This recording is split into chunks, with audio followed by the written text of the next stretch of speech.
Hey everyone, in this video, I'm going to show you on how to connect a credit card on QuickBooks. So step number 1 is to log into QuickBooks. Open QuickBooks on your browser or desktop app and then log in with your credentials. Step number 2 is to navigate to the banking section. From the dashboard, click on the banking or transactions in the left-hand menu. So here you can see it in here.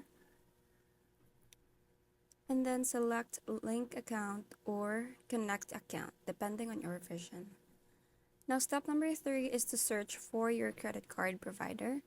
In the search bar, type the name of your credit card provider and then click on the provider from the list of options. Step number 4 is to log into your credit card account. Enter your credit card and then log in credentials, the username and password, and then just follow the prompts to authorize the connection.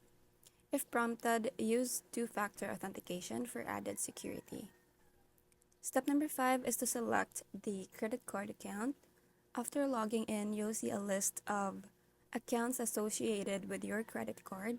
Select the specific credit card account that you want to connect to QuickBooks.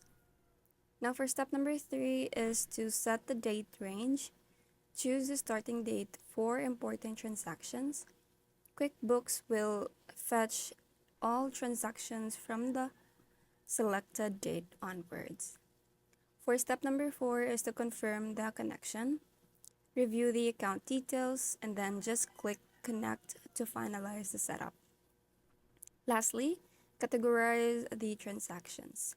Once connected, QuickBooks will start importing your transactions. So you just have to go to the For Review tab in the banking section to categorize and match transactions. And that's basically it. That's how you connect a credit card on QuickBooks. I hope you find this video helpful. Thank you for watching and I'll see you in the next one. Bye!